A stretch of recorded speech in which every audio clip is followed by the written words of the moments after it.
Wir spuren gerade zum Manningkogel bei Kütai. Dort hat der Martin eine neue Tour im Kopf. Sieht jetzt nicht nach Eis aus, aber nach grandiosen Fels und einem sehr breiten Riss. Leider hat es hier noch zu viele Steine für Ski, also bleibt uns wohl nichts anderes übrig, als zu Fuß dahin zu wühlen. Knietief, hüfttief, schauen wir mal, was noch kommt. Ich glaube, wir buddeln da gleich genauso unnötig rum wie die Kohlebagger in Lützerath.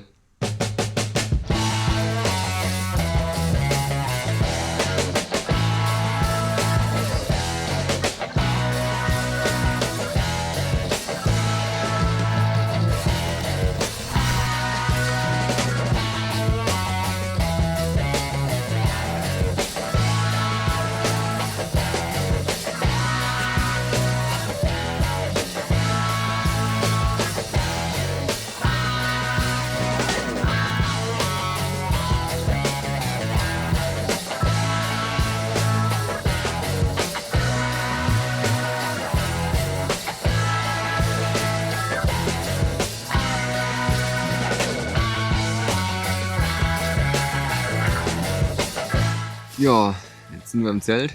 War anstrengender wie gedacht. Knietief Spuren, hüfttief Spuren, bauchtief Spuren und dann irgendwann auch kopftief Spuren. Das mit der Schaufel und so. Das hat sich ein bisschen gezogen, aber 50 Höhenmeter in der Stunde sind ganz gut für sowas.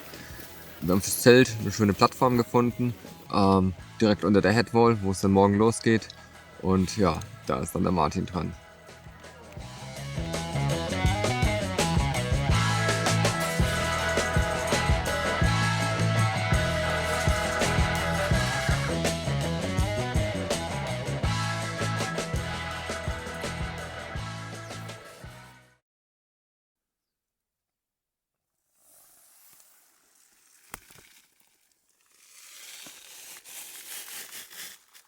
Okay, jetzt müssen wir das mit dem Kaffee irgendwie geregelt bekommen. Ja, gar keinen Bock, dass ich da jetzt diesen Schnee, wo jemand reingepisst hat, irgendwie für meinen Kaffee benutze.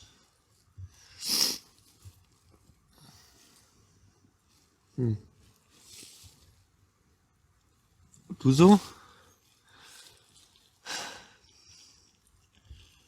Don't eat yellow snow. Ja, sonst? Weiß ich auch nicht. Vielleicht sollten wir uns das nicht verbieten lassen.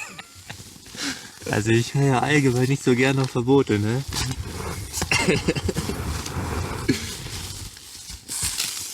Aber ich weiß jetzt auch nicht, ob ich da eine Pisse essen will. So, Kocher hin.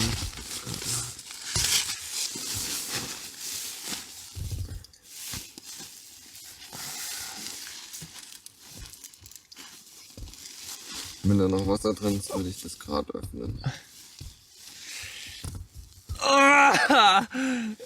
Ich, oh. Puh.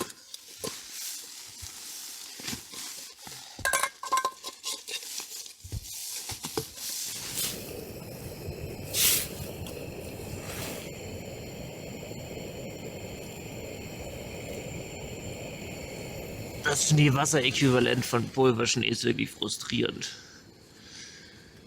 Da bist du ja nur am Nachschütten.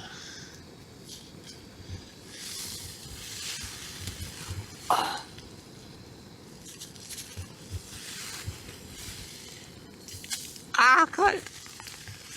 Oh.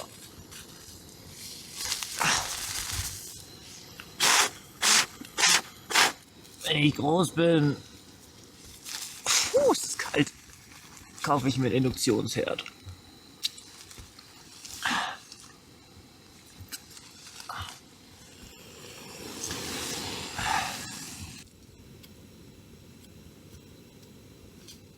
Was? Ich muss labern. Ja. Martin, was machen wir heute? Was ist der Plan? In die Headwall. Headwall Du musst ja einsteigen. ganzen Sätze antworten, also nochmal, weil ich möchte ja nicht meine Frage mit reinschneiden. Wir klettern heute die Headwall von vielleicht unserer neuen Route. Das sehen wir heute Abend. Und jetzt versuche ich gerade in meine Schuhe reinzukommen. Und das Lager hier abzubrechen. Okay, erste Seillänge. Erste Seillänge war die Frühstücksseillänge aus dem Zelt raus.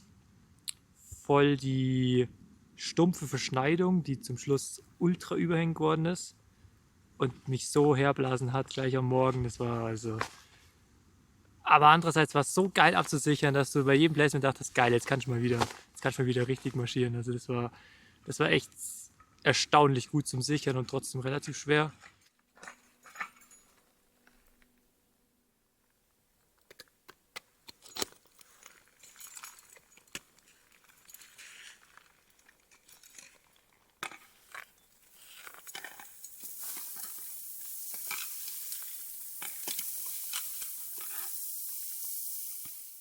Die zweite Länge war der anvisierte Riss, um den es eigentlich ging.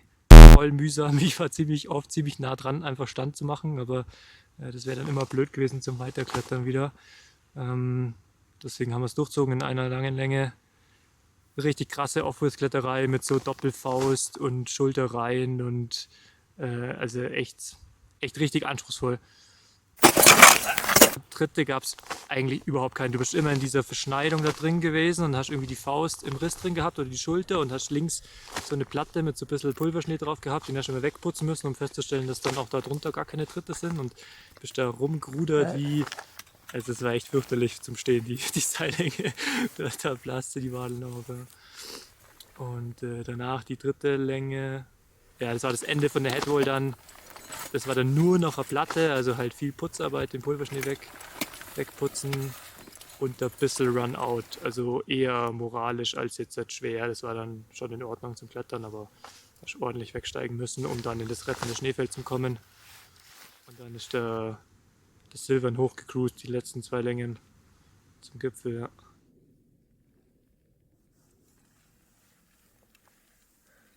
Ja, allgemein die Tour.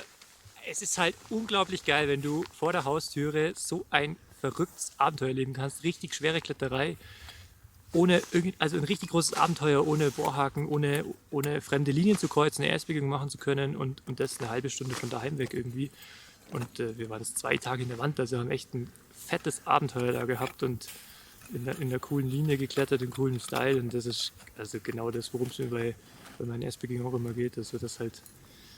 Dass man da nicht irgendwas Altes kaputt macht und hin und her kreuzt und völlig unlogisch klettert und mit möglichst wenig Material und so ist jetzt echt cool. Jetzt stecken 2 fixe Haken, einer am Standplatz, einer in der Plattenlänge oben. Das ist nicht super viel, das ist kein Pläsier. Wow!